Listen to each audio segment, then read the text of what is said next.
Hello and welcome back to Translator's Troubles for students of Greek and Latin. I search JSTOR so that you don't have to. Today, I want to look at some stylistic features of Martial in Book 1. In particular, two cases of chiastic structure that seem quite interesting to me. First, let's review chiasmus. A chiastic structure is formed whenever sounds, words, or ideas occur in this pattern, A, B, B, A. For example, take the following quote by President John F. Kennedy. Ask not what your country can do for you. Ask what you can do for your country. Or the simpler, don't live to eat, eat to live. In the classical sense, these are actually examples of antimetaboly, a special kind of chiasmus.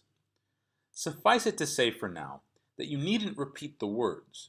You need only repeat some linguistic element in the order A, B, B, A, or even A, B, C, C, B, A, or any expansion thereof. The first chiasmus I want to look at comes at the end of Martial 1.31. It goes like this. Ton sum facito serovirum. The epigram itself is a prayer to Apollo for the early promotion of a centurion and the late maturity of the centurion's lover. These would both be great blessings. When the centurion gets promoted, his lover, a young man, will cut his hair as an offering to Apollo. But when he becomes a man, he will, ostensibly, cease to be attractive to his older lover. This explains the line, quickly cut his hair, but make him late a man. Or more literally, quickly make the cut, but make him late a man. I want to talk about the last four words, that ton sum facito serovirum. This is chiastic, not on one, but two levels. On the first level, we have an oral chiasmus, that is, chiasmus in the ears with the repetition of sounds in the right places. The M of tonsum, the O of kito, the O of sero, and the M of virum form an A-B-B-A pattern. It's chiastic. But there's also a grammatical chiasmus. The first phrase, ton sum fac, is an imperative.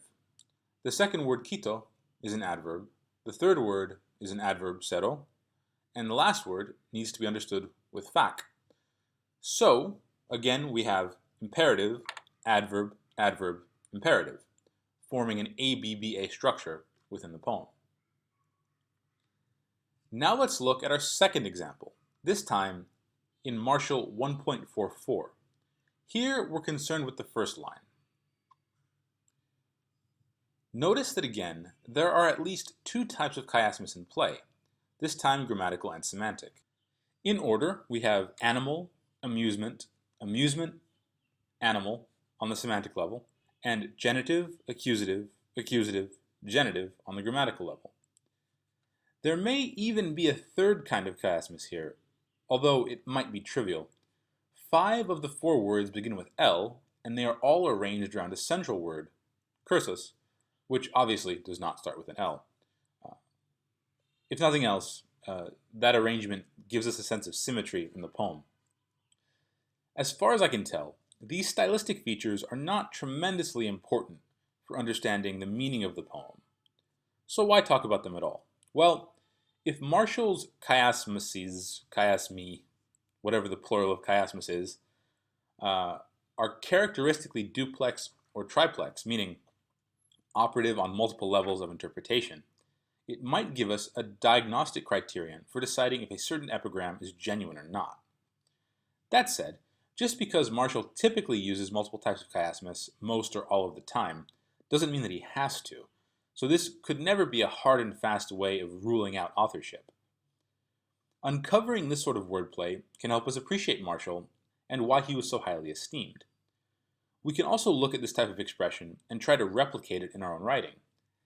At the end of the day, though, it's worth talking about because it's awesome and it increases our appreciation of and the pleasure we can take in ancient poetry. This has been Translator's Troubles. Thank you for watching. If you enjoyed this video, please subscribe for more content and check out my Patreon at patreon.com/Homeric Dialect.